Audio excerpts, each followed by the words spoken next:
Now today our question is what would happen to a person whose kidney fail? क्या होगा उस person का जिसकी किडनी फेल है? हीट नहीं बेटा, हार्ट का स्ट्रक्चर करना है आपको, ड्रॉ कर लेना, एक बार प्रैक्टिस कर लेना, अभी टेस्ट में तो मैंने नहीं पूछा है। ठीक है, चलिए हम क्वेश्चन आंसर करते हैं। अब किसी का मैसेज नहीं आना चाहिए मुझे। क्या होगा उस पर्सन की जिसकी किडनी फेल हो गई है? The loss of kidney function result in accumulation of waste product in the blood. अगर किसी की किडनी फेल हो जाती है तो सबसे बड़ा उसका रिजल्ट क्या रहेगा कि जितना भी वेस्ट प्रोडक्ट है वो कहाँ मिल जाएगा? ब्लड के अंदर मिल जाएगा। ठीक है, people suffering from this cannot survive unless the wastes are periodically removed from the body. और अगर कोई है, ऐसा कोई भी है जिसको ये प्रॉब्लम हो चुकी है या हो गई है, तो वो सरवाइव ज्यादा नहीं कर सकते, तब तक नहीं कर सकते जब तक कि उनकी उनकी बॉडी में से वो वेस्ट पीरियोडिकली, मतलब हर थोड़ी देर में उस वेस्ट को अगर ना बाहर अगर नहीं निकाला गया तो वो ज्यादा सरवाइव नहीं कर पाते। This is done using an artificial kidney by a process called dialysis. आपने सुना होगा इस वर्ड का नाम डायलिसिस का। डायलिसिस ऐसी प्रोसेस होती है जिसके अंदर ब्लड से वेस्ट प्रोडक्ट निकाला जाता है bye artificial kidney.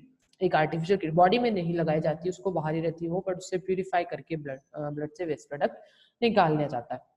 During dialysis, the blood from the patient is sent into a dialysis machine which removes the urea and the other waste. ठीक है, urea and the other ways. अब जब dialysis के time पे क्या होता है, जो ब्लड पेशेंट है उसका ब्लड को डायलिसिस मशीन के अंदर सेंड किया जाता है, फिर वहां से वेस्ट प्रोडक्ट बाहर हो जाते हैं। ठीक है, वेस्ट प्रोडक्ट में क्या बाहर होता है? यूरिया बाहर होता है। यहाँ पर UREA आएगा, CA लिखा हुआ है। ओके, तो आप ये करेक्ट भी कर लीजिएगा। यूरिया और जो भी कुछ भी वेस्ट प्रोडक्ट रहता है वो बाहर हो जाता है। This filtered blood is then this filtered blood is sent back to the patient. Kidney transplant is another solution. अब देखो क्या करते हैं, जब जैसे ही वो ब्लड में से सारा वेस्ट प्रोडक्ट निकल जाता है तो ब्लड को वापस पेशेंट की बॉडी में डाल दिया जाता है। एक तो ये हो गया, एक प्रोसेस रहती है किडनी ट्रांसप्लांट, मतलब उसके अंदर बंदे के अंदर नई किडनी को लगा देना, तो भी उसका सर्वाइवल के चांसेस थोड़े बढ़ जाते हैं, बट जो ओरिजिनल की बात होती है वो नहीं आती। ठीक है, तो अगर किसी पर्सन की किडनी फेल हो जाती है तो क्या प्रॉब्लम होगी? वेस्ट प्रोडक्ट उनके ब्लड के अंदर जाकर मिल जाएगा और वो ज्यादा टाइम तक सरवाइव नहीं कर पाएंगे अगर उनकी बॉडी से वो वेस्ट प्रोडक्ट बाहर नहीं निकाला जाता, ब्लड से वो वेस्ट प्रोडक्ट नहीं निकाला जाता है। और ये एक प्रोसेस होती है डायलिसिस, जिसके अंदर क्या करते हैं, आर्टिफिशियल किडनी मतलब एक मशीन होती है, उसके अंदर से ब्लड को पास किया जाता है, ब्लड फिल्टर होता है और वापस पेशेंट की बॉडी में चला जाता है। ठीक है, या फिर आप किडनी ट्रांसप्लांटेशन भी करवा सकते हैं। Okay, this is the answer. एक बार मैं सिर्फ आंसर पढ़ देती हूँ तो आपको और ज्यादा क्लियर हो जाएगा। The loss of kidney function result in accumulation of waste product in the blood. People suffering from this cannot survive unless the wastes are periodically removed from the body. This is done using an artificial kidney by a process called dialysis.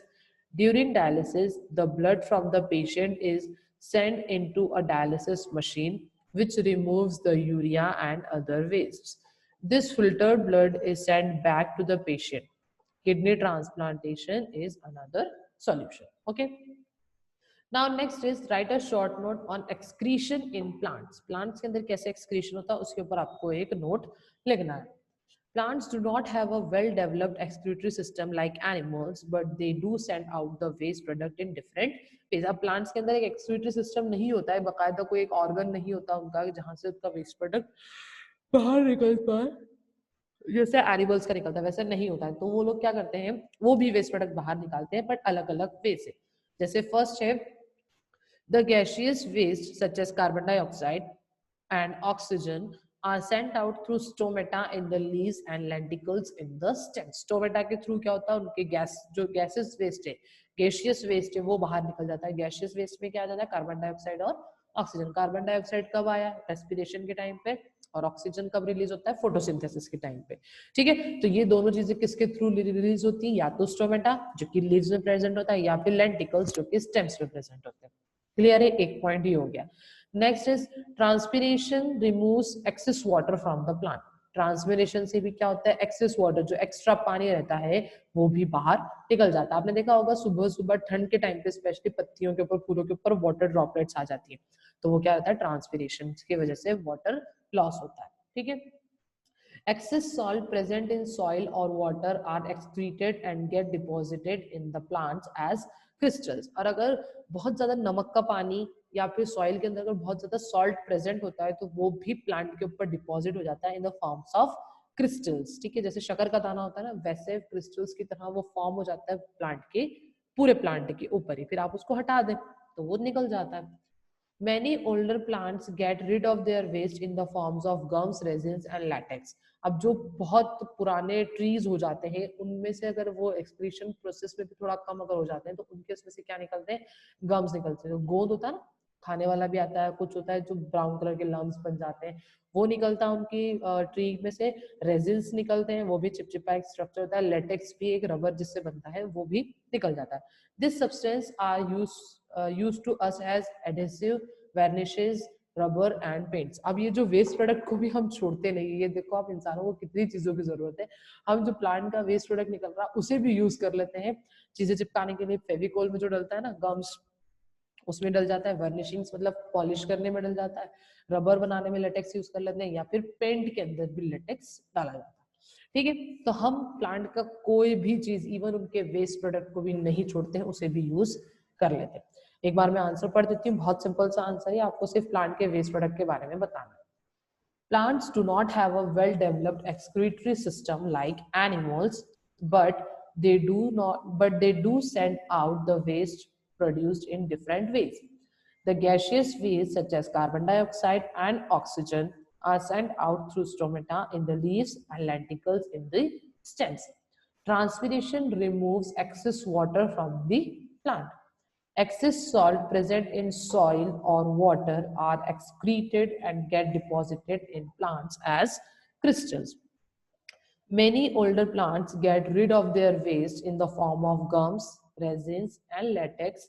This substance are of use to us as adhesives, varnishes, rubber and paint. ठीक है, तो ये थे आपके excretion in plant. Next question is, how is pulmonary artery different from the other arteries in the body? हमने कल भी देखा था pulmonary artery क्या होती है, pulmonary veins और arteries में difference हमें कल पता चल गया था। एक बार उन्होंने क्वेश्चन दे दिया है कि pulmonary arteries जो है वो pulmonary artery जो है वो बाकी arteries से कैसे अलग होती है। The pulmonary artery carries deoxygenated blood from the right ventricle to the lungs for oxygenation. Pulmonary artery के अंदर क्या रहता है, डीऑक्सीजनेटेड ब्लड, मतलब जिसके अंदर ऑक्सीजन प्रेजेंट, कार्बन डाइऑक्साइड जिसके अंदर प्रेजेंट है, ऐसा ब्लड जिसके अंदर कार्बन डाइऑक्साइड प्रेजेंट। तो वो क्या करती है पल्मोनरी आर्टरी उस कार्बन डाइऑक्साइड वाले ब्लड को लेती है राइट वेंट्रिकल से और कहाँ पर जाती है, लंग्स के पास जाती है, ताकि वहां उसे क्या मिल जाए, ऑक्सीजनेशन हो जाए, मतलब ऑक्सीजन उसे मिल जाए, कार्बन डाइऑक्साइड निकल जाए। All the other arteries carry oxygenated blood from the body to other parts of the body. और बाकी आर्टरीज का काम क्या होता है, वो ऑक्सीजनेटेड ब्लड ही लेती है, कहाँ से, हार्ट से लेकर वो पूरी बॉडी के अंदर सप्लाई कर देती है। ठीक है, डिफरेंस बहुत सिंपल सा है। पल्मोनरी आर्टरी मतलब वो डीऑक्सीजनेटेड ब्लड को लेती है, लंग्स तक ले जाती है, वहां से उसे ऑक्सीजन दिलवाती है, फिर हार्ट में पहुंचाती है। बाकी आर्टरीज क्या करती है, वो लोग ऑक्सीजनेटेड ब्लड को ही लेते हैं और बाकी बॉडी पार्ट्स में वो पहुंचा देते हैं। ठीक है, एक बार आंसर पढ़ देती हूँ मैं।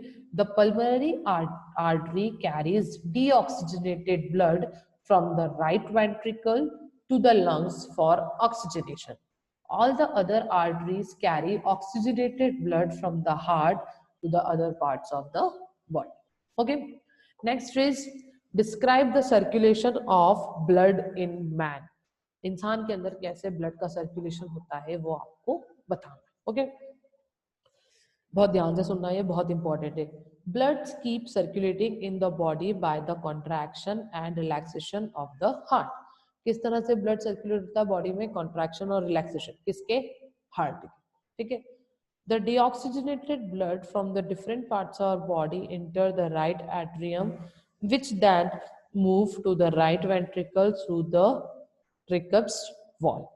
आप अगर हमारे पास अगर डायग्राम होता तो उससे इजीली समझ आ जाता है, बट मैं ऐसे ही बता देती हूँ आपको। क्या होता है, डीऑक्सीजनेटेड ब्लड रहता है जो हमारी दूसरी बॉडी पार्ट, सारे बॉडी पार्ट्स में, वहां से वो बॉडी पार्ट्स में कहा जाता है, राइट एंट्रियम में जाता है, फिर वो मूव करता है राइट वेंट्रिकल में और पहुंचता है फर्स्ट वॉल्व की तरफ.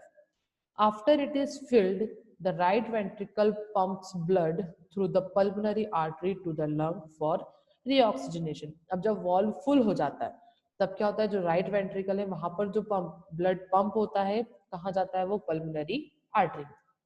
पल्मोनरी आर्टरी में कौन सा ब्लड जाता है, डीऑक्सीजनेटेड ब्लड जाता है. फिर वो कहाँ जाता है, लंग्स में जाता है और वहां जाकर उसको ऑक्सीजन मिल जाता है. In the lungs, the carbon dioxide in the blood diffuses out and the blood absorbs the oxygen from the inhaled air. अब lungs के अंदर काम क्या होता है, जो कार्बन डाइऑक्साइड है वो बाहर निकल जाता है ब्लड में से और ब्लड क्या करता है, ऑक्सीजन को अब्सॉर्ब करता है. जैसे हम सांस ले रहे होंगे तो ऑक्सीजन हमारे अंदर गया तो वो ब्लड भी उससे ऑक्सीजन को अब्सॉर्ब कर लेता है. This oxygenated blood return to the left atrium through the pulmonary vein. अब ये जो ऑक्सीजनेटेड ब्लड है ये कहाँ जाता है, लेफ्ट आर्टरियम में जाता है through pulmonary veins, pulmonary vein के through. From the left atrium, the blood passes through the bicuspid wall to the left ventricle, where it is pumped out through the aorta. aorta, ठीक है. अब left एंट्रियम में, from the left एंट्रियम से blood pass होता है बाइपेस्ड wall में, बिस्कप्स्ड wall में, जो कहाँ है, लेफ्ट वेंट्रिकल में, where it pumped out through the aorta. और फिर वहां पर वो पम्प्ड आउट होके कहाँ जाता है, aorta. aorta क्या है, aorta is the largest artery of the body. aorta क्या है, सबसे बड़ी आर्टरी हमारे बॉडी की, which carries oxygenated blood to all organs and muscles of the body. मतलब मेन क्या है, aorta है, वहां पर ही सबसे ज्यादा ऑक्सीजनेटेड ब्लड रहता है, फिर वहां से वो पूरे ऑर्गन्स और मसल्स में पहुंच जाता है. ठीक है, तो ये था आपका ब्लड कैसे circulation of blood in main, मतलब इंसानों में कैसे सर्कुलेशन होता है ब्लड का, वो यहाँ पर आपको बता दिया गया.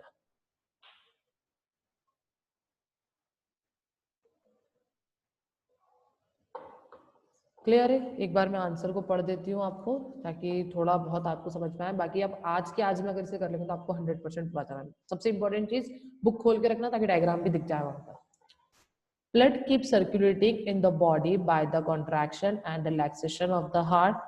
The oxygenated blood from the different parts of our, the deoxygenated blood from the different parts of our body enter the right atrium, which then move to the right ventricle through the tricuspid wall. After it is filled, the right ventricle pumps blood through the pulmonary artery to the lungs for reoxygenation. In the lungs, the carbon dioxide in the blood diffuses out and the blood absorbs the oxygen from the inhaled air.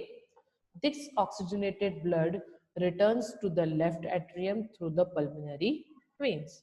From the left atrium, the blood passes through the bicuspid wall to the left ventricle, where it is pumped out through the aorta.